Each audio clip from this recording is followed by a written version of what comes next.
არ აქვს მნიშვნელობა ვინ გიყვარს. თავარია რომ გიყვარს და ეს ერთადერთი გზაა დააფასო სიცოცხლე. ბოლოს და ბოლოს ღმერთი თუ სიყვარულია, ლოცვა ყოფილა სიტყვა მიყვარხარ. რამდენჯერაც გაიფიქრებ, იმდენჯერ ხარ ჩახუტებული ღმერთთან. ყველა სხვა სიტყვა ერთადაა ამ სიტყვაში, რასაც და ვისაც არ უნდა მიმართო ღმერთის ნებისმიერ ქმნილებას, გაელვებას, შემოქმედებას. სრულყოფილი და თვითკმარია ეს სიტყვა. მასში არც შიშია, არც ვედრება, არც სინანული. ის უბრალოდ ღმერთის არსებობისა და მასთან თანხმობის, შენი მასში და მისი შენში ყოფნის დადასტურებაა. ეს სიტყვები ნათია ფანჯიკიძემ დაწერა 9 წლის წინ თავის წიგნში სახელად შიშო გამოდი გარეთ. ჩემი აზრით აქ სიყვარული გამოსახულია არა როგორც უბრალოდ გრძნობა, არამედ როგორც არსებობის ფორმა. ჩემი დიდი სურვილი იყო, რომ სწორედ სიყვარულზე მესაუბრა ნათია ფანჯიკიძესთან ერთად და ძალიან დიდი მადლობა, რომ ჩემთან ერთად ხართ დღეს. მადლობა მოპატიჟებისთვის. მე თავიდანვე გითხარით, რომ სანამ საერთოდ დავიწყებდი ამ პროექტს, ხო გაქვს რაღაც წარმოდგენა, რომ აი როგორ წარმოგიდგენია იდეალური როგორი უნდა იყოს და სტუმარი ვინ წარმოგიდგენია, რომ საუკეთესო იქნება. და ეს იყავით თქვენ, ჩემს წარმოსახვაში. კიდევ უფრო დიდი და უზარმაზარი მადლობა მაგ წარმოსახვისთვის. და რა იქნებოდა იმაზე უკეთესი, ვიდრე სიყვარულზე რომ გვესაუბრა? ხო, თემაც ისეთია. საგანგებო. მე ხო წავიკითხე თქვენი სიყვარულის განმარტება, ასე ვთქვათ, თქვენეული. კიდე კარგი აქ არ ვიყავი მაგ დროს. რატო ამბობთ ესე? არ მოგწონთ? არ მოწონებაზე არ არის რაღაცნაირად, ისე არის, რა ქვია. ყველაფერს რაც როდესმე გაგიკეთებია, ვთქვათ, დააწერე თუ შექმენი რაღაც, მას აქვს მერე თავის დამოუკიდებელი ცხოვრება. კი, ის შენ გააკეთე, მაგრამ ის აღარ ხარ თითქოს შენ და იმასთან მერე შეხვედრა ასე პირისპირ ცოტა უხერხულია, კრინჯი რო იტყვია. ანუ 9 წლის წინ როგორც აღწერეთ, დღეს ეს გეუხერხულებათ? არა, თავისთავად რაღაცნაირად ეს ჩემს საკუთარ რაღაცას რო ვისმენ ხრის მიერ წაკითხულს, რაღაც ცოტა უჩვეულოა, თორე ის რო სიტყვა მიყვარხარ არის ასეთი ჯადოსნური სიტყვა, რომელიც შეიძლება შელოცვად გამოდგეს. მაგას ეხლაც ასე ვფიქრობ ცხადია, იმიტომ რომ ზოგადად სიტყვებს აქვს თავისი ენერგეტიკა, თავისი ვიბრაცია, თავისი სემანტიკა, რომელიც ზემოქმედებს ჩვენზე და გვამოძრავებს შინაგანად და რა თქმა უნდა, ამ საოცარ სიტყვებს შორის ერთ-ერთი ყველაზე საოცარი სიტყვა რა უნდა იყოს თუ არა მიყვარხარ. სხვადასხვა ეს კითხვა არ დამისვამს ჯერ არავისთვის. ჩემი პოდკასტის სახელი არის ჩვენ როგორც ხედავთ და მე მაინტერესებს თქვენთვის ეს სახელი რასთან ასოცირდება? შეიძლება სიყვარულთან ასოცირდებოდეს? ჩვენ ერთიანობასთან და ერთიანობა რასაკვირველია მოიცავს სიყვარულს.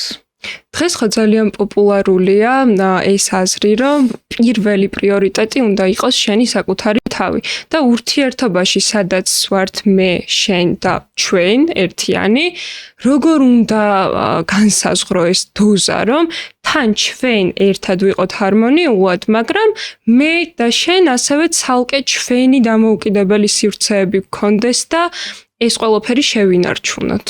რა დოზით უნდა იყოს ჩვენ? მე არ ვიცი რატოა პოპულარული აზრი, რომ შენ ხარ მთავარი, ჯერ თაო და მერე ცოლო და შვილო ანდაზა როა ძველი რაჭული. მასე? არ ვიცი ეგ აზრი რატოა პოპულარული, ვინ თქვა, ვის მიეწერება, ვინ არის ავტორი, არ ვიცი. მაგრამ გააჩნია რა დროს ეხა ანდაზა გამახსენდა უცებ და გამახსენდა კიდე თვითფრინავში რომ გეუბნებიან რომ ჯერ დაეხმარე თავს და მხოლოდ მერე სხვებს, ხო? გააჩნია რა შემთხვევაში. მე არ ვფიქრობ რომ სიყვარული ნიშნავს ვაჯობოთ ვინ იქნება უფრო მთავარი და ვის მივანიჭებთ უპირატესობას საკუთარ სურვილებს თუ სხვისას, მაგრამ თავისთავად აი მაგალითად მიყვარხარ თვითონ შეიცავს იმას რომ ვარ და ხარ. ხო? ანუ მართლაც უნდა ეს მიყვარხარ არ ნიშნავს იმას რომ გადაყლაპო, ჩვენ არ ნიშნავს იმას რომ აბსოლუტურად გავითქვიფოთ ერთმანეთში და დავკარგოთ საკუთარი იდენტობა, მისწრაფებები და აღარ გქონდეს წვდომა ჩვენს საკუთარ თავთან, აქედან გამომდინარე, ნამდვილი სიყვარული ალბათ ის არის, სადაც ორივე ადამიანი თუ 10 ადამიანი, რა ვიცი, რამდენი ჩართულია ამ სიყვარულში, სიყვარულს ხო სხვადასხვა ფორმა აქვს, შვილის, შეყვარებულის, რა ვიცი, მშობლის და ნებისმიერ სიყვარულში ადამიანი უნდა გადარჩეს თვითონ. ეს ხომ ამისთვის არის პირველი. ხო, თორე ხანდახან მესაკუთრეობის შეგრძნებაც ჩდება ხოლმე, როცა ეს საზღვრები არ არის დაცული, მე რასაც ვაკვირდები. ზოგი ადამიანი ხო არის უფრო ესეთი მესაკუთრე და უნდა რომ თითქოს ყველა შენი ნაბიჯი აკონტროლოს, ეს უფრო ტოქსიკურ ურთიერთობებში ხდება ალბათ. ხო, თავისთავად ცხადია. როდესაც თვლიან რომ შენი სურვილები ასევე მათ ეკუთვნით და შენ თუ რაღაცის გაკეთება გინდა, აუცილებლად ისინი უნდა გაითვალისწინო. მაგრამ თან ხო უნდა გაითვალისწინო ადამიანი, რომელიც გიყვარს. ესე კატეგორიული ხომ არ არის ცხოვრება, არის რაღაც, რასაც ითვალისწინებ, არის მომენტი, როცა ითვალისწინებ, ეს არის ემოციურ ინტელექტზეც, ხო, და კულტურაზეც ერთგვარად, რომ ეხა მე საცეკვაოდ მივდიოდი, მაგრამ ჩემ შეყვარებულს გარდაეცვალა ბებია, ეხა იმ დღეს არ ვიცეკვებ მაინც და მაინც, ეხა რაღაცის დათმობა ზოგჯერ არის ემოციური მგრძნობიარობის, ადეკვატურობის საკითხი, ზოგჯერ არის მიზანშეწონილობის რომ რაღაც შეიძლება დათმო, მაგრამ ეგ არ ნიშნავს იმას, რომ შენი თავი დაკარგე 100%-ით სურვილებს, სულ მარტო რო იყო, მაშინაც ვერ შეისრულებ. რა თქმა უნდა. მაშინაც რაღაცას რაღაცის სანაცვლოდ გიწევს რომ დათმო. კი. რამდენი სიყვარულის ისტორიაც არისო, იმდენნაირი სიყვარულის განმარტება შეიძლება მოიძებნოსო ამბობენ, ეთანხმებით ამას? სხვათა შორის მე ფსიქოლოგიაში მივეკუთვნებ ფენომენოლოგიურ სკოლას და ფენომენოლოგიაში საერთოდ ითვლება, რომ ყველაფერი უნიკალურია, იმიტომ მხოლოდ იმ ათვლის წერტილიდან აღიქმება, რომელშიც ადამიანი თვითონ არსებობს და იმყოფება. ამიტომ რასაკვირველია ყველა ადამიანის თვალთახედვიდან შეიგრძნობა უნიკალურად გამოცდილება, მაგრამ მეორე მხრივ ცხადია, რომ არსებობს რაღაც ზოგადი დეფინიციაც, ზოგადი განმარტებაც, რაზეც ყველა თანხმდებით, რომ და ვარქმევთ სიყვარულს თუ სიძულვილს თუ სხვადასხვა სახელს ვაძლევთ მოვლენებს. მაყურებლების შეკითხვებით შემოვიდა და მე მინდა გკითხოთ ერთ-ერთი მათგანის შეკითხვა, როგორ უნდა მივხვდეთ, რომ ადამიანი ჩვენია და არ არის ის, ვისაც ემოციურად ვართ დამოკიდებული. ანუ როგორ უნდა განვასხვაოთ სიყვარული და მიჯაჭვულობა, ალბათ ეს იგულისხმება, იმიტომ რომ ხშირად ჟღერს ურთიერთობაში ესეთი ფრაზები, რომ მე უშენოდ ვერ ვიცოცხლებ, მაგალითად, მე ვერ გავძლებ შენს გარეშე, ეს რამდენად ნორმალურია. ცოტა კატეგორიული სიტყვა ნორმალური ან არანორმალური, მაგრამ ზოგადად პოზიცია მე უშენოდ ვერ ვიცოცხლებ, შეიძლება შანტაჟიც იყოს, რომ აი შენ თუ წახვალ ჩემს ცოცხლეზე იქნები პასუხისგებელი და შეიძლება ეს არაფერს არ ავალდებულებდეს ადამიანს და უბრალოდ აღწერდეს იმას, რამდენად ძვირფასი ხარ შენ ჩემთვის. აქედან გამომდინარე სიტყვებს თავისთავად კი არ აქვს, სიტყვები არის ერთგვარი სიმბოლოების აშენი მასალა, რომელსაც შინაარს აძლევს ის შინაგანი აქტი, ის განზრახვა, რომლითაც ადამიანმა ეს სიტყვები წარმოთქვა. და მე შეიძლება ვიღაცას ვუხსნიდე, რომ იცი შენ იმდენ ძვირფასი ხარ, რომ ამ ქვეყანაზე ცხოვრება იმიტომ მიღირს, რომ შენ არსებობ და რომ უშენოდ არაფერი არ იქნებოდა ეს ცხოვრება, ეს სიყვარულის ახსნასავით არის. მაგრამ ის, რომ შენ რომ იმატოვო, მე თავს მოვიკლავ და არ ვიცოცხლებ, ეს უკვე შანტაჟია. ხო, ანუ და არავითარ შემთხვევაში არ არის ჯანსაღი. ამიტომ აი უბრალოდ цаრიელი ფრაზით შეიძლება ვერ განზოგადდეს, რასთან გვაქვს საქმე და მთავარი არის, რას გულისხმობს ამით ადამიანი. და შეიძლება სიყვარული იყოს სწორი და დრო არასწორი? სავარაუდოდ ეს კითხვა ასე უნდა გავიგოთ, რომ შევხვდით ადამიანს როდესღაც, რომელიც ძალიან კარგი ადამიანი იყო, მაგრამ იმიტომ რომ თქვაც განსაკუთრებით ახალგაზრდები ვიყავით, ან რაღაცა სხვა გეგმები და სხვა პრიორიტეტები გქონდა, ნაკლებად დავაფასეთ. შეიძლება ალბათ ასე გავიგოთ, ხო, ეგ შეკითხვა. ნუ, არ ვიცი, მე ცოტა სხვანაირად ვუყურებ ზოგადად ცხოვრებას. და ვფიქრობ, რომ ყველაფერი სწორედ მაშინ ხდება, როცა უნდა მოხდეს და სწორედ მაშინ არასდროს არ უნდა ვიდარდოთ ეს რომ მაშინ არ ყოფილიყო, ეს რომ ისე არ ყოფილიყო. იმიტომ რომ როცა იყო და როცა რა რესურსი გქონდა, ის ადამიანი მაშინ გამოჩნდა, როდესაც მან ჩათვალა საჭირო რომ გამოჩენილიყო, ხო? შესაბამისად, რა რესურსიც მაშინ გქონდა, აღქმის რა მსოფლხედვაც მაშინ ხდება, ისე ხდება და რა პრიორიტეტსაც მაშინ ვისახავთ, ესე იგი ის არის მაშინ პრიორიტეტი. მე ვუყურებ ამგვარად, ამიტომ დროში უკან შფოთვა, წარსულში ქექვა და ნეტა ეს ასე მაშინ კი არა და აბა სხვა დროს და ასე მომხდარიყო. ამ დროს შეიძლება გამოგჩეს ბევრად უფრო მნიშვნელოვანი რამ, რაც დღეს გაქვს წინ. ხდება და მე გავიდეს კიდევ დრო და შენი პიროვნება ჩამოყალიბდეს ასე რომ 10 წლის მერე თქვა აი მაშინ რო ეს ხდებოდა და მაშინ რო ეს სიტუაცია და სწორი ადამიანები და არასწორი დრო და ასე შემდეგ. ამიტომ ალბათ მაინც არ ღირს უკან ხშირად მიხედვა. ნათია, ბავშვობაში ჩემი პირველი შოკი იყო, როდესაც მოვისმინე მედეას და იასონის სიყვარულის ამბავი, რომელიც დასრულდა გრევით, უბედურებით, საშინელი ტრაგედიით და თავიდან ახრთაონებით ვისმენდი, რომ აი მედეამ როგორ დატოვა მისი მთელი ოჯახი, როგორ აუმხედრდა ყველას ამ სიყვარულის გამო. და მე უცებ რომ მოვისმინე ბოლოს დასასრული ამ ამბის, ძალიან გული მეტკინა და ვიფიქრე, რომ თურმე ეს სიყვარული არც თუ ისე კეთილი შეგრძნება ყოფილა და ცოტა შემეშინდა. მე როგორც ხდება ხოლმე პატარა გოგოები, დედას რო დაქალები მოუვა და სამზარეულოში რო შეხვალ და მიუჯდები და როგორ რომ რაღაც კარგს მოისმენ და უცებ რო ისმენ ისეთ ამბავს, რომ ნეტა არ შესულიყავი, რომ რომელიღაც დედის დაქალს, უღალატა ქმარმა მის დაქალთან და ნუ რაღაცა საოცრება ხდება, მაშინ იხსნი ამ ვარდისფერ სათვალეებს სიყვარულზე. ეს დამემართა მე და დღემდე მაქვს ეს კითხვა ბავშვობიდან მოყოლებული, რომ ამას როგორ აკეთებენ ადამიანები. ჩემთვის ეს არის წარმოუდგენელი. შენ ხო რეალურად ძალიან დიდი ძალისხმევა, ბევრი ემოცია გაქვს ჩადებული, ბევრი ტკივილი შეიძლება, ბევრი ბედნიერი დღე ამ ურთიერთობის შენებისთვის, ასე ვთქვათ. ეს როგორ ხდება, რატომ ხდება? თქვენს წიგნში როგორც ვკითხულობ, ყველა ღალატს უდევს, ასე ვთქვათ, იდეად შურისძიება. რატომ ხდება ესე? მართლა შურისძიება? კეთო, ისეთი კარგი კითხვაა ეს რაღაცნაირად სამნაწილიანი კითხვა არის, აი ნუ სამნაწილად მომინდა პასუხის გაცემა.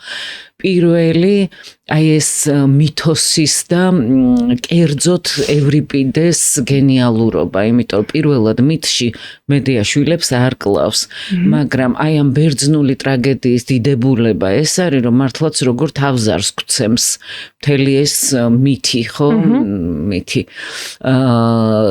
რამხელა შთაბეჭდილებას ახდენს და მით უმეტეს თუ ის ძალიან პატარა ასაკში ბავშვისთვის გამაოგნებელი და შთამბეჭდავი იყო. ეს როგორც აი ხელოვნების ნიმუშია ფაქტიურად.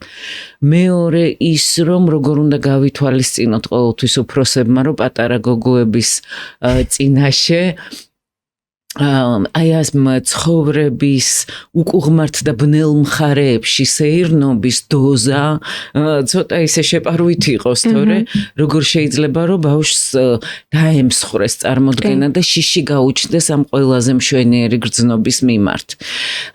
და მესამე მთავარი რომ რატომ ღალატობენ ადამიანები ერთმანეთს, ეს არის სწორედ ახალგაზრდა და წრფელი ადამიანის გულის ტკივილით შეკითხვა, რომლის პასუხიც ესეთი მარტივი ცხადია არ არის, მაგრამ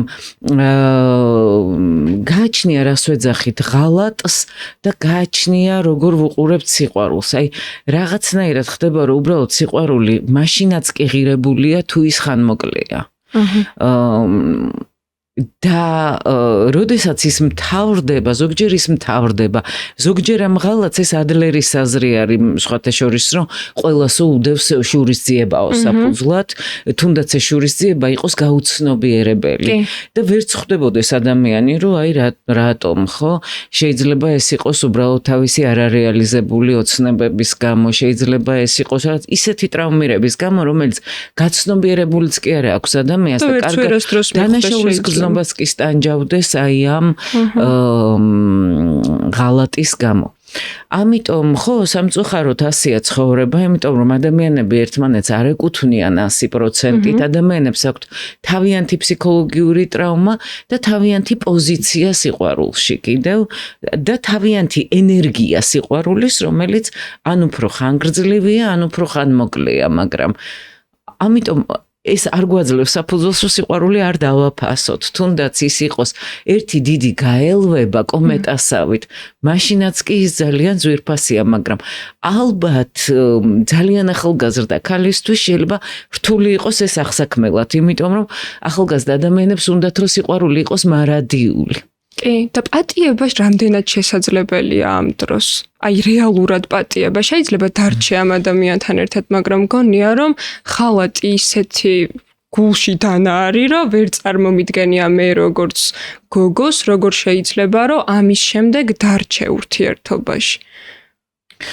ხო, არ ვიცი, ისევ იმაზე არის, როგორ ვუყურებთ ამ ღალატს. აი, რა მოვიყვანო ეხა მაგალითად, აი ეს მაგალითი მანამდე სანამ შემოვიდოდით ეხა ეკრანზე, მანამდე გაიხსენე ერთი ჩემი ლექცია და მე მგონი იქ იმ ლექციაში თუ არ ვცდები, ეს მაგალითიც მომყავს ბარსელონაში, ვუდი ალენის ფილმში პენელოპა კრუსის და ხავიერ ბარდემის წყვილი, როგორ ინსტრუმენტალიზებას უკეთებს, ანუ ეჭვიანობის ობიექტი, მესამე ვინ შემოყავთ ურთიერთობაში, როგორ ხდება პირიქით ამ ურთიერთობის თავიდან გადამქოქავი. და როგორც კი ის მესამე გაიქცევა, მიხვდება, რომ სხერპლია რაღაც უცნაური გარემოების, მაშინვე ისევ რომ იარაღებით დასდებენ ერთმანეთს და ხოცავენ. ამიტომ იმდენად რთულია ამ სიყვარულის ეჭვიანობის ღალატის ფსიქოლოგია, რომ ზოგჯერ ის ღალატიც კი თითქოს და დარესტარტებისთვის შესაძლებელია ზოგ ურთიერთობაში გამოდგეს. ზოგჯერ აბსოლუტურად ხლეჭს ურთიერთობას, ამიტომ გააჩნია იმ სიყვარულის მარაკს, რომელიც მანამდე იყო, გააჩნია ურთიერთობის ფორმატს, გააჩნია პერსონაჟებს, ვინც ამ სიყვარულის სცენარში მოქმედებს იმ დროს. და თქვენც ასე ფიქრობთ, რომ გენეზისი ყოველთვის შურისძიებაა? ანუ რის გამოც ამას აკეთებენ, იმიტომ რომ ხო არის ესეთი მოსაზრებებიც, რომ ის სიყვარული კვდება მაშინ, როცა ურთიერთობაში მაგალითად ვეღარ იზრდები და შეიძლება ინტერესი დაკარგო. ანუ ინტერესის დაკარგვის გამო რომ უღალატო და წახვიდე სხვასთან, ესეც არ ხდება? ანუ მარტო შურისძიება შეიძლება იყოს მიზეზი? არ მგონია რომ მე არ მგონია ეს ჩემი თეორია არ არის ადლერის მოსაზრება არის ასეთი ხო თქვენი აზრი მაინტერესებს ხო არა მე ესე არ ვფიქრობ იმიტომ რომ ზოგჯერ შესაძლოა ღალატი არ ვიცი ზოგჯერ შეიძლება მართლა იყოს აი ამ ფარული შურისძიება ესეთი პირდაპირი არ უნდა გავიგოთ პირდაპირ ხო ზოგჯერ შეიძლება იყოს უბრალოდ რაღაცის დეფიციტის გამო რაღაც ყურადღების დეფიციტის მაგრამ შეიძლება მან ისევ ადლერმა შურისძიებას დაუკავშიროს მიგიყვანოს ხო ქვეცნობიერში შეიძლება იყოს ეს ხო რაღაცნაირად ხო არ ვიცი ალბათ მაინც ინდივიდუალური არის მიზეზები რა როგორ და რანაირად ხდება და ზოგჯერ ისიც არის რომ რას ეძახიან ადამიანები ღალატს ხო რაღაც ყველას თავის წარმოდგენა აქვს მაინც ინდივიდუალურია წარმოდგენები ფორმატი ურთიერთობის რაც არ უნდა იყოს რაღაცნაირად ერთგვარი შეხედულება ამ გრძნობაზე ამ ურთიერთობაზე გრძელვადიან ურთიერთობაში მაინც რაღაც თავისებური ყველას თავისი განცდა აქვს ამ სიტუაციის რა რა სიტყვით ეგრეთ წოდებულ ეჭვებზე სიყვარულის დროს ჭეშმარიტ სიყვარულში ეს ნორმალურია შეიძლება რომ ასე ვთქვათ ეს დაურწმუნებლობის მომენტი გქონდეს ეს არის კითხვა და მე საერთოდ ჭეშმარიტ სიყვარულს ცოტა ისე ვუყურებ ამ სიტყვას იმიტომ რომ ჭეშმარიტ მგონია რომ სიყვარული თუ არსებობს არის ჭეშმარიტი რა თქმა უნდა თუ გაქვს ეს შეგრძნება ვიღაცის მიმართ ამიტომ აი ამ ჭეშმარიტს ამოვაკლებდი მაგრამ გვეკითხებია ნორმალურია თუ არა ადამიანის ფსიქიკისთვის ეს დაურწმუნებლობის მომენტი ურთიერთობაში რა თქმა უნდა ნორმალურია ეს სიტყვა ნორმალური არ მგონია რომ ხშირად უნდა ფიგურირებდეს საერთოდ ალბათ ჯანსაღი იგულისხმება ჯანსაღ ურთიერთობაში თუ არის მიღებული რომ ეჭვგვეპარებოდეს ჩვენს მეორე ეჭვგვეპარება ჩვენს მეორე ნახევარში ნიშნავს რომ ეჭვგვეპარება თვითონ სიყვარულის არსებობაში ეჭვგვეპარება ჩვენს საკუთარ თავში და შესაძლებლობებში ხანდახან თვითონ ამ ადამიანს არ ვფიქრობთ რომ შეიძლება ისე უყვარდეთ როგორც ჩვენ მოგვიდგენია ხო ამიტომ რაღაცა გარკვეული დოზით ეჭვიანობა თუნდაც იცით რა სახლავს ეჭვიანობა სიყვარული ხო იდეალიზაციასაც მოიცავს რომ ის ვინც გვიყვარს გუგონია შესანიშნავი და შესაბამისად ხანდახან გვეჩვენება რომ ისეთი შესანიშნავი გუგონია რომ გონია რომ თელსამყაროს უნდა რომ წაგვართვარ კი და შენ ნაკლები ხარ იმაზე გუგონია და შენზე უკეთეს ნახავს ხო ასე რომ რაღაც ეს ამ ეჭვიანობასაც ხო თავისი საყვარელი ბათაღელვითი განცდები აქვს, მაგრამ უკვე ზღვარგადასული და უკვე არასასურველი და უკვე არაჯანსაღი თუ გნებავთ, არის პარანოიდული ეჭვიანობა. ანუ ეჭვიანობა რომ აი აბსოლუტურად ყველაფერში ადამიანი ხედავდეს ღალატს ყველაფერში რომ აი რა ვიცი სიზმარ მიესალმა მაგალითად და რა ადამიანმა რატო გაიღიმა იმაზეც რომ ეჭვიანობენ და ამას შეიძლება ძალადობაც კი მოხვეს მერე ეს რასაკვირველია ამას უკვე აღარაფერი აღარ აქვს საერთო აი ამ სიყვარულის ეჭვიანობასთან და ხო ეს ალბათ ფსიქოტიპზეც არის ხო ადამიანის ნუ მან უკვე ცხადი არის რომ მე არ არის ის რა შეურაცხყოფელი იქნება მე რო ჩემო პარტნიორმა არ მინდოს რომ მაგალითად დღეს სადღაც წავიდე და თუნდაც ბიჭ მეგობრებზე რო ეჭვიანობენ ხოლმე რომ გოგოს ბიჭი მეგობარი არ უნდა ყავდეს ესეც ნუ აი რას ნიშნავს ხო რატო არ უნდა ყავდეს ბიჭს გოგო მეგობარი და გოგოს ბიჭი მეგობარი და ისიც გამიგია სხვათა შორის რომ აი გოგოები ეჭვიანობენ შენს შეყვარებულს თუ ბავშვობის მეგობარი გოგო ნაყავს ხშირად აშორებენ ხოლმე ერთმანეთს და ესეც ნამდვილად არაჯანსაღი მგონია ხო, მე მგონი რომ ეგეც რაღაც ერთგვარად სოციალური უნარია, რომ მეგობრები შეიკრან გუნდად და ყველა დამეგობრდეს, ხო და ყველას კონდეს ეს ურთიერთობის ისეთი ჯანსაღი კულტურა, რომ არ გაჩნდეს ესეთი ეს ასეც უნდა მოხდეს რა თქმა უნდა. ეჭვები და როდესაც სამეგობრო ხდება ერთი დიდი ფართე სამეგობრო, მაშინ ალბათ ნაცნობობა აქრობს ეჭვებს, ხო? სიყვარული და ლტოლვა ხშირად რატომ არის ხოლმე ერთმანეთთან ესეთი დაკავშირებული? მე მესმის რომ იქ რაღაც ფიზიოლოგიურ მოთხოვნილებებს და სიყვარულს აკავშირებ, იმიტომ რომ ურთიერთობა თავისთავად ესე დგება და ეს ოდითგანვე ესე იყო, მაგრამ იცით რა ვსგულისხმობ? აი თუ ლტოლვა გაგიქრა მაგალითად ადამიანის მიმართ, სიყვარულიც ქრება, მე არ მგონია რომ სიყვარულიც გაქრება და ეს რაღაც პირდაპირ პროპორციულია. ხო, არსებობს ესეთი სიყვარულის სამკუთხა თეორია, შტერნბერგი არის ესეთი ფსიქოლოგი, რომელიც აი ამ სამ ნაწილს გამოყოფს სიყვარულისას, რომ ერთი არის ლტოლვა, ანუ ბიოლოგიური განპირობებულობა, რაც იწვევს სიყვარულს, მიზიდულობას ორ ადამიანს შორის, მეორე ნაწილი სიყვარულის არის სიახლოვე, ინტიმურობა, ანუ აი, როდესაც ორ ადამიანს ერთმანეთის შინაგანი სამყაროსი ფაქიზად და ღრმად ესმის და მესამე ეს უკვე სოციალური ვალდებულება, ანუ მოვალეობები გუნდური ერთად ყოფნა ჩვენად შეკრა ხო ასე ვთქვათ. ეს ყველაფერი შეიძლებაო ამ მეცნიერის აზრით არსებობდეს ცალ-ცალკეც და არსებობდეს ერთად. კორელაცია. და თუ სამივე ერთად არის, მაშინ ეს იდეალური ურთიერთობაა, მაგრამ თუ რომელიმე აკლია, იქ უკვე რაღაცა დეფიციტი ჩნდება. ხო. რომ შეიძლება იყოს დიდი სიყვარული ორ ადამიანს შორის, დიდი მეგობრობა, დიდი ინტიმურობა, ერთმანეთზე ძვირფასი არავინ ჰყავდეთ, მაგრამ აღარ იყოს მათ შორის ლტოლვა. ნუ რაღაც აკლია რომანტიკულ ურთიერთობას მაინც, ხო? შეიძლება ლტოლვა იყოს შესანიშნავად შემონახული, მაგრამ აი სადღაც მეგობრობაში იყოს ხინჯი და იმ ინტიმურობაში, რომ ერთმანეთის სხვა მხრივ თითქოს არ ესმის წყვილს. ან ვერ მოქმედებდეს ეს ორი ადამიანი შეწყობილად და მგრძნობიარეთ ერთმანეთის სოციალური როლების მიმართ, ერთმანეთის წარმატების მიმართ, ხო?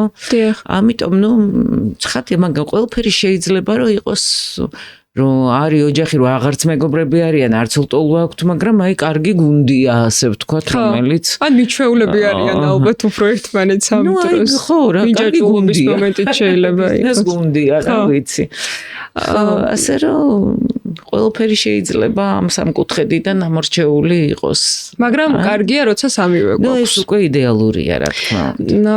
და ადრე ხომ ლტოლვის გამო რეალურად ოჯახებიც იქმნებოდა, იმიტომ რომ სხვა გზა არ იყო იმ მენტალიტეტიდან გამომდინარე, როცა რაღაც ზუსტად იცოდნენ რისთვის ქმნიდნენ ოჯახებს, ასე ვთქვათ და თქვენი სიტყვებია ასევე, რომ უსიყვარულოდ შექმნილი ოჯახები ხშირად უფრო დიდხანს შეიძლება რომ ძლებდეს, ვიდრე სიყვარულით შექმნილი და ამაში რას გულისხმობთ, ესეც მაინტერესებს. ამაში დღევანდელობას ნაკლებად გულისხმობ იმას, რომ ადრე, როდესაც აი ადამიანების გადარჩენისთვის, ასე ვთქვათ, ოჯახურ ნათესაობით ტომობრივი მოწყობა იყო განსაზღვრელი იმისა, რომ ეს სტატუსი როგორ გადარჩებოდა ქალი, როგორ გადარჩებოდა, როგორი სტატუსი უნდა ქონოდა საერთოდ ოჯახს, ხო? ადრე ხო სულ გარიგებით და პოლიტიკით ქორწინდებოდნენ.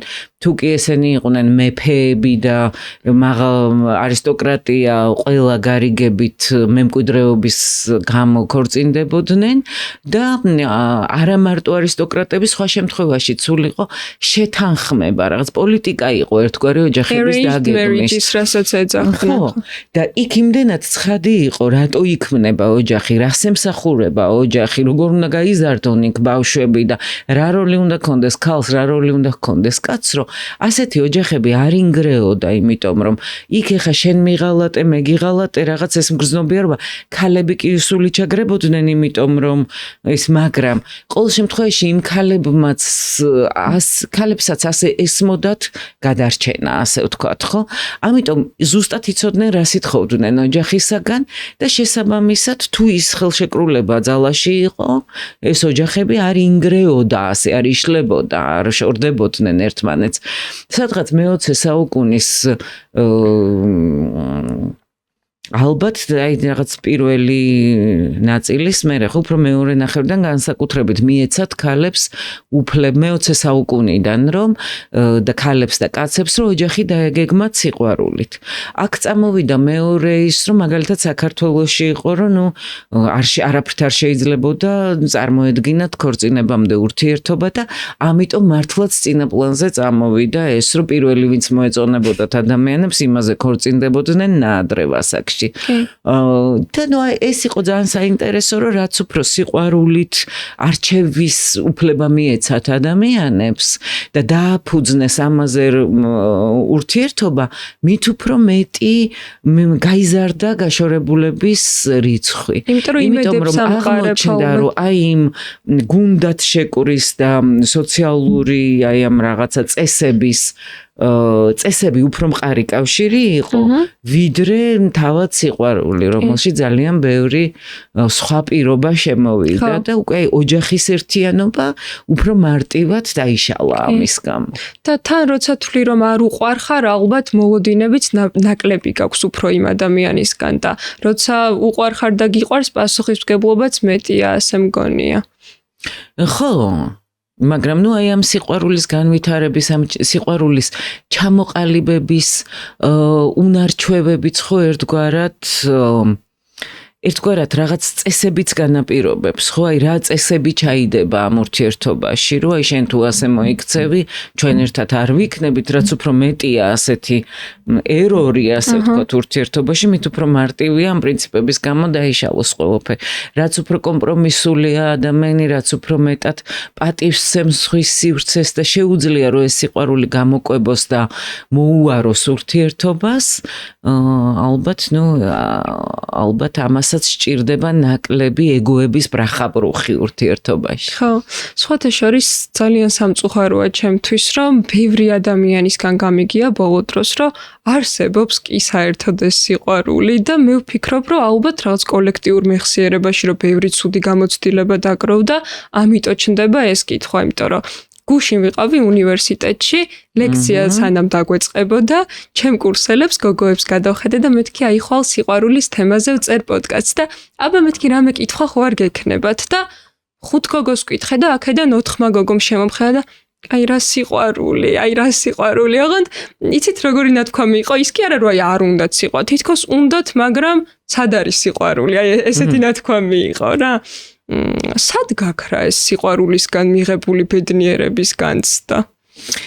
აი ეს ახლა რაც თქვენ მკითხეთ საუკეთესო კითხვა თქვენ ბევრმა გოგოებმა ერთად ხო იგულისხმება. არსებობს კი ეს სიყვარული საერთოდ. კეთო, არსებობს სიყვარული, არსებობს და ნამდვილად არსებობს თან და სხვათა შორის აქ ვახსენებ ფილოსოფოსი გიორგი მაისურაძის ტექსტს, რომლის სათაური აღარ მახსოვს, ადრე წავიკითხე რამდენიმე წლის წინ და ძალიან მომეწონა.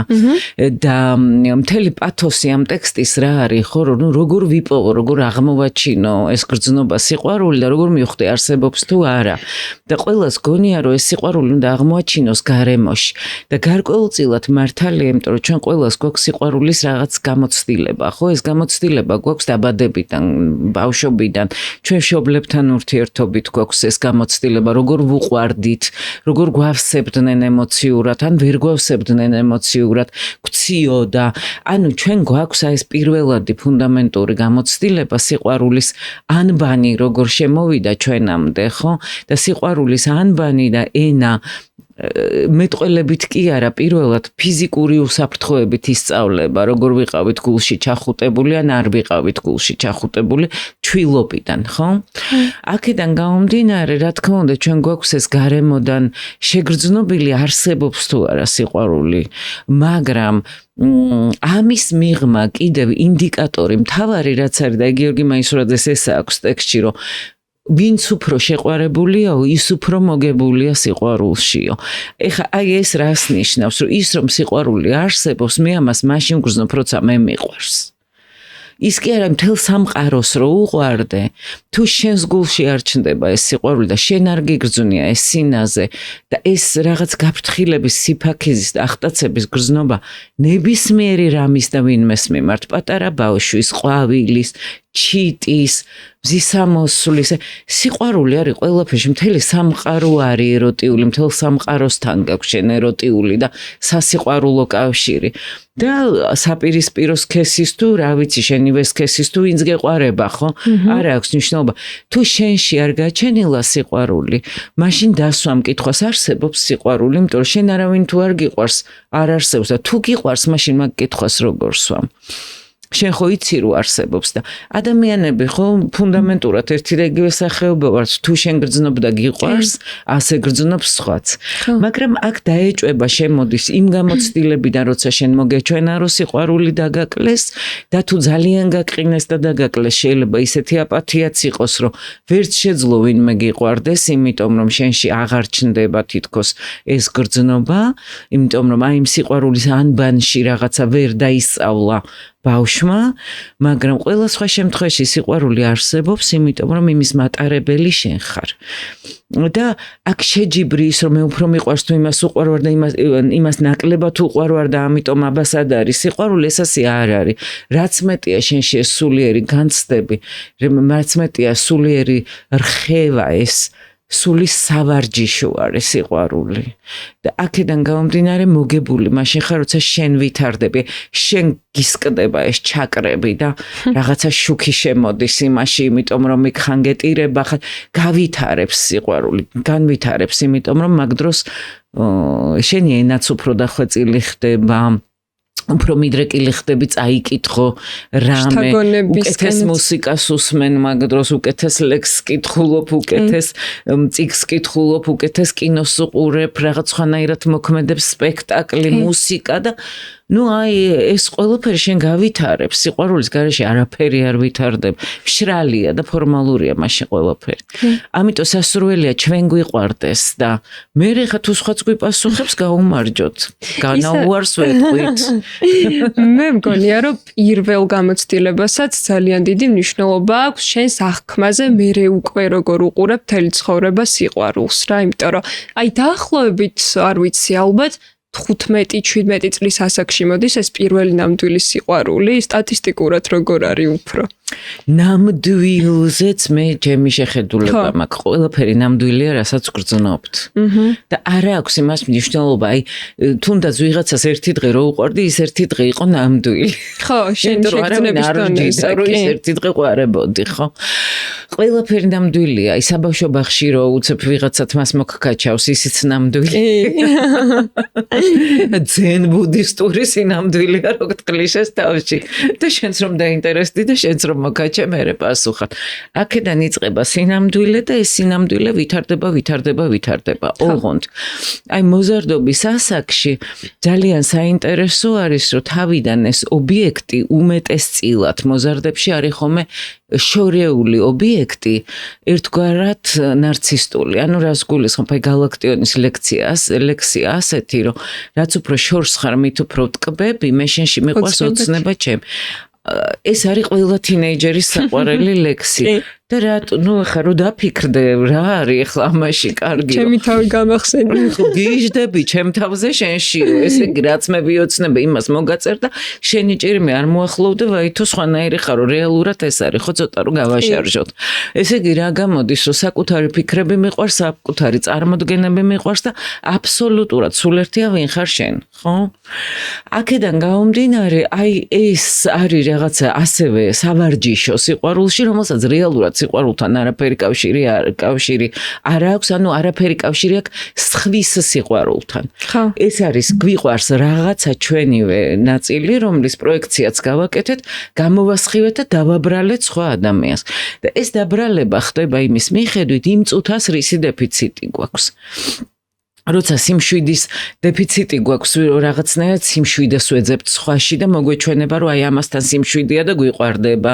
როდესაც თქვათ პირიქით რაღაც ესეთი შუშხუნა ემოციის და ქარიზმატული რაღაც ტიპაჟის შიმშილი გვაქვს, მაშინ სხვანაირი მას ვირჩევთ და ასე შემდეგ, ხო?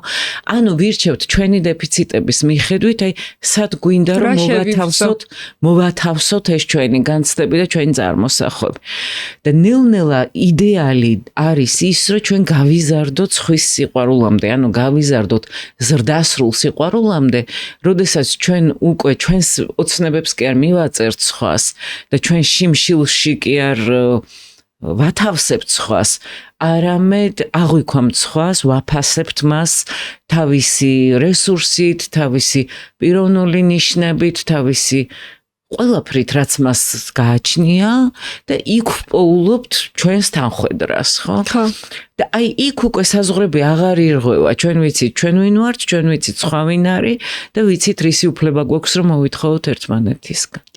იცით რა მაინტერესებს კიდევ, აი გამიგია, რომ შობლის ან ანალოგიურ ტიპას ირჩევ ან რადიკალურად განსხვავებულსო. აი მაგალითად თუ ისეთი ტრავმული გამოცდილება აქვს გოგოს, რომ მამა ყავდა მოძალადე, შეიძლება აირჩიოს ასეთივე ტიპაჟი, ან პირიქით სრულიად განსხვავებული, იმიტომ რომ უფრთხის და გაურბის ამას. ხო, ეს უფრო არის ფსიქოანალიზის ესეთი ფუნდამენტური ლოგიკა, რომ ადამიანები სხვა ადამიანში, როდესაც სიყვარულო წყვილს, ირჩევენ არა როგორც რაღაც ახალ აღმოჩენას, ახალი ადამიანის აღმოჩენას, არამედ ირჩევენ მათთვის უკვე შინაგანად დასწავლილს. ხო. და მაშინაც კი, როდესაც გამოცდილება სულაც არ არის კარგი, ზოგჯერ სწორედ ეს ტრაუმული შეკითხვა გადააქვთ ადამიანიდან ადამიანში. ზოგჯერ არის, რომ ასევე ფსიქოანალიტიკური ლოგიკით, რომ პირველი ჩვენი შეყვარებულები ძალიან რომ გავამარტივოთ ეს ლოგიკა და ხალხურად ვთქვათ, პირველი ჩვენი შეყვარებულები, რადგან ჩვენი მშობლები არიან, გამომდინარე აქედან ჩვენ ან მათ მსგავს დავეძებთ როგორც სუროგატებს, ან იმდენად გვაშინებს ეს თუნდაც ფსიქოლოგიური ინცესტი, რომ მათ რომ ჩავეხსნათ, ამისთვის ვცდილობთ, რომ რადიკალურად განსხვავებული ადამიანი მოუძებნოთ, ხო? ნუ არის ეს ასეთი თეორიებიც კი. ხო, ჩემს უნივერსიტეტის გოგოებს რომ მივუბრუნდე. მივუბრუნდეთ უნივერსიტეტის გოგოებს. მთელი ქალაქის გოგოები დავსვათ ეხლა აქ. აჰა. ერთი ძველი თაობის ქალი რო დავსვათ მათ გვერდით, ან საპირისპირო მხარეს, ეს ქალი გვაჯობებს ყველას, იცით რის მოყოლაში? თაყვანისმცემლები როგორ ანებიურებდნენ გოგოებს ადრე. რა ხდება დღეს? რატო სად დაიკარგა ეს ყველაფერი? იმიტომ რომ რომანტიკა გაქრა თითქოს. მე ვფიქრობ, ჩემი ვარაუდია, რომ გაციფრულებულია უკვე ეს სიყვარულიც, იმიტომ რომ ადრე თუ ბიჭს უწევდა რომ კიბის საფეხურზე დალოდებოდა თავის გოგოს და მთელი ღამე გაეთენებინა მის სახლთან, დღეს რაღაც თორის დაგიგულებენ და ამით შემოიფარგლება მათგან ყურადღების გამოხატვა. ტექნოლოგიურმა განვითარებამ ხნა ეს თუ რატო გაზარმაცდნენ ბიჭები? კი ბატონო, ღამე რო დახედა და დაინახა რომ მწვანე გენთო, კიბის საფეხურზე გაათია ღამე ფაქტიურად. ხო არა, ძალიან გამარტივებულია ეს ყველაფერი. ხო, დრო აჩქარა ტექნოლოგიურმა პროგრესმა და რასაკვირველია, ბევრი რამ შეიცვალა და ბევრი რამ გახდა უფრო ეკონომიური. ანუ ეკონომიური მარტო სასიყვარულო ქმედებები კი არ გახდა, არამედ აი ჩვეულებრივად მაგალითად წერილებიც ხო ეს მოკლე ტექსტური შეტყობინება უკვე თვითონ გეუბნება, რომ დღეს ახლა დღეს ერთი ჩემი ახლობელი დამცინოდა სწორედ, რომ გვერდი ისხდნენ, როდესაც გავაგზავნე მესიჯი. და მესიჯი რეალურად იყო ძალიან პატარა რაღაც მინდოდა, მე თქვა, რომ აი ხო არ გცალია ამ დროს რომ რაღაცა. ოღონდ რატომ უნდა სცლოდა ამ დროს განმარტება მოვაყოლე ისეთი 9 საათიანი, რომ იქიდან მომწეროს თავი აქვს ტკივდაო და სხვა დროს იქნებ ცოტა მოკლეთო. ხო და ბიჭებო მიბაძეთ ნათიას, მოკლე შეტყობინებაში შეიძლება ჩავატიოთ ჩვენი შეტყობინება შეიძლება გრძელი იყოს. ხო, იცი როგორ არის ახლა რაღაცნაირად ყველაფერს აქვს თავისი ეპოქალური ნიშანი, რიტმიც და აქვს ეპოქალური მოთხოვნებიც. ხო, რაღაცა რაც თქვათ შუა საუკუნეებში შეიძლებოდა ჩათვლილიყო მაგალითად შუა საუკუნეების გამოცდილებებში, აი ძველ რომანებში იყო მაგალითად რა, რომ ქალი რო ხელთათმანს დაუტოვებდა კაცს, ამით აგრძნობინებდა, რომ მოსწონს, ან შეყვარებულის კულული რო ქონდათ, როგორც გაფეტიშებული და ის ხო რაღაც ეგეთ რაღაცებს უკვე ხო მერე და მერე იცვლება დამოკიდებულება, თუმცა რაღაცა დაძაბულობის ველი შექმნა ალბათ მაინც სასურველია შეყვარებულობაში. მოკლედ ერთი მხრივ ქალები ვითხოვთ ისეთივე მორალურ სასამართლოს, ისეთივე სექსუალურ თავისუფლებას, როგორიც აქვთ კაცებს და ეს სამართლიანია, რომ მორალური სასამართლო იყოს თანაბარი, რომ განსჯა ქალისა და კაცის იყოს თანაბარი, მაგრამ მეორე მხრივ რაღაცნაირად თავისუფალი ურთიერთობა არ უნდა ნიშნავდეს ალბათ იმას, რომ საერთოდ მოისპოს დაძაბულობის ველი ორ ადამიანს შორის. იმიტომ რომ იმ დაძაბულობის ველში ადამიანების წარმოსახვა ჩაერთვება თხოვნე. იმ დაძაბულობის ველში ჩნდება რაღაც რომანტიკული აზრები და ფიქრები, ხო? და თუ ფიქრის დრო საერთოდ არ არის ისეთი აჩქარებულია ურთიერთობა, მაშინ სავარაუდოდ შეიძლება ვინმე განიცდიდეს ნაკლებ რომანტიკულობას. შეიძლება თქვი რომ აიო თქვენი ასაკის ქალებში უფრო მეტი ისტორიები აქვს როგორ ანებიურებენ. ჩვენ სასაკში ძალიან ხშირად იყო ასე, რომ მაგალითად სახლში მოდიოდა საჩუქრად თაიგული, რომელიც დღესაც არ ვიცი ზოგჯერ ვისგან იყო. მართლა, ანუ არა წერდნენ წერილებს? არა წერდნენ, მაგასაც ვერ ბედავდნენ და ამიტომ შეიძლება არ გწოდნოდა.